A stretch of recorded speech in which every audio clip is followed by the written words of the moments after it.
ہمارے ایک بزرگ گزرے ہیں بڑے اللہ والے، وہ ہر شخص کو استغفار بتاتے تھے اور استغفار کا تعویذ لکھ کر دیتے تھے کہ اس کو گھول کے پی لو، گلے میں ڈال دو، یوں کر دو، یوں کر دو. ہر شخص کو استغفار بتاتے تھے. کسی نے پوچھا آپ ہر شخص کو استغفار بتاتے ہیں؟ فرمایا کہ آسمان سے روزانہ خیر بھی اترتی ہے، شر بھی اترتا ہے، بلائیں بھی اترتی ہیں، مصیبتیں بھی اترتی ہیں اور برکتیں بھی اترتی ہیں، اور وہ ہمارے گناہوں کے بقدر اترتی ہیں. اور پھر ایک حدیث سناتے تھے، فرماتے تھے میں نے مشکات شریف میں ایک حدیث دیکھی ہے کہ انسان جب خطائیں کرتا ہے، گناہ کرتا ہے، تو وہ خطائیں گناہ اتنی زیادہ ہو جاتی ہیں، حدیث کا مفہوم عرض کر رہا، اتنا زیادہ ہو جاتی ہیں کہ ہمارے رزق کے دروازے کو بند کر دیتی ہیں، اور رزق کا دروازہ تھوڑا سا کھلا رہ جاتا ہے، باقی بند ہو جاتا ہے. اس کی ایک مثال دیتا ہوں. ہمارے والد صاحب رحمۃ اللہ کے جو باغ تھا، اب تو حکومت نے اس میں پابندی لگا دی ہے، پہلے باغ کا پانی سپیشل بنتا تھا. باغ کا پانی جو ذمہ دار ہیں ان کے پتہ ہے، اور باغ کو بہت پانی دیتے تھے. اور جہاں باغ ہوتا ہے، اب بھی گورنمنٹ کا لا ہے، وہاں حکومت سڑک نہیں بنا سکتی، وہاں حکومت باغ کو نہیں کاٹنا. مقصد یہ ہے، انگریز ایک قانون بنا کے گیا تھا کہ باغ جہاں لگا دیں وہاں کالونی نہیں بن سکتی، وہاں مراعات ہیں، رعایتیں ہیں. تو ہمارے باغ کا پانی بڑا بنا ہوا تھا، ایک بڑا، اسے موگا کہتے ہیں، بڑا پائپ لگا ہوا تھا، جو بڑی زمینوں کو جتنا پانی ملتا تھا اس باغ کو اتنا ملتا تھا. ہمارے پڑوس میں میرے والد صاحب رحمت اللہ علیہ کے رشتہ دار تھے. ایک دفعہ دیکھا تو پانی آیا ہوا. اچھا، اس کا کوئی وقت نہیں ہے، وہ جس وقت چاہے نہر چلے گی تو پانی مسلسل چلے گا، کوئی وقت نہیں ہے. اب بھی وہ موگا ہے، اس کا کوئی وقت نہیں ہے. جیسے کہ عام ذمہ داروں کے اتنے گھنٹے ہوتے ہیں، اس کا کوئی وقت نہیں ہے. 24 آور 24 گھنٹے وہ پانی چل رہا ہے. انہوں نے بہت کوشش کی مصنوعی پودے لگا کے، باغ کا پانی بنوانے پہ نہ بنوا سکے.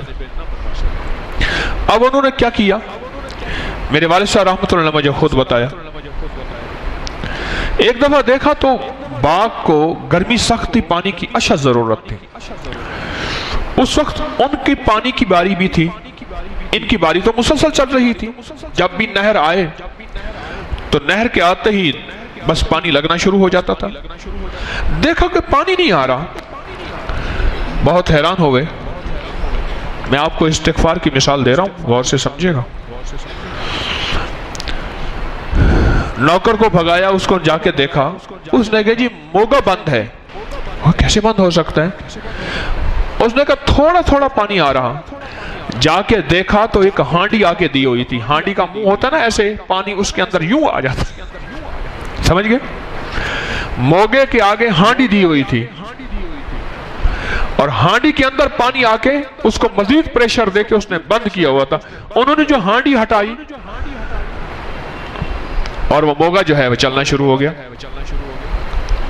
اچھا، وہ ہانڈی تھی ہماری اپنی، پانی اتنا ہو جاتا تھا کہ وہ ہانڈی آگے دے دیتے تھے، تھی اپنی.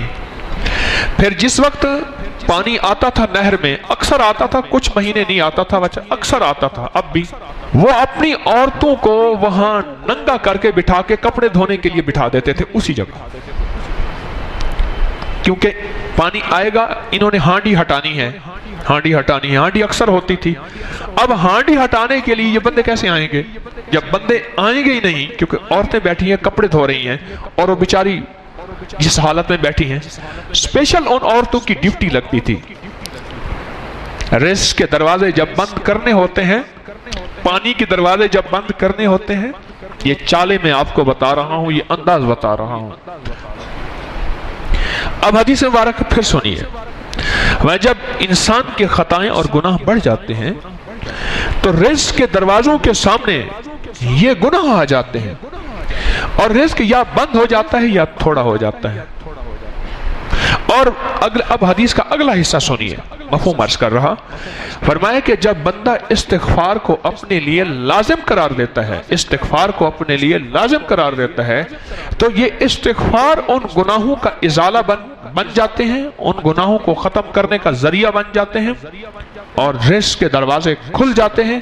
اور جب رزق کے دروازے کھلتے ہیں، اللہ عطاؤں اور بارشوں کی اور رحمتوں کی اور کرم کی اپنی خاص نزول اور بارش کرتا ہے، اور اللہ اس کے لیے وسعت، عافیت اور برکت کے دروازے کھول دیتے ہیں۔ آگے سے ہانڈی ہٹ جاتی ہے۔ جب ہانڈی ہٹ جاتی ہے تو اتنا چوڑا موگا، تو اس میں سے پانی کا فلو آتا ہے، اتنا پانی آتا ہے کہ سارا باغ ایسے تر بتر ہو جاتا ہے، اور اس کا ثمر ٹھیک ہوتا ہے۔ اس پودوں کو، یعنی آم کے درختوں کو مطلوبہ چیز پانی مل جاتا ہے۔ جس وقت استغفار آئے گا وہ ہانڈی ہٹ جائے گی، جس نے پانی کو بند کیا ہوا ہے۔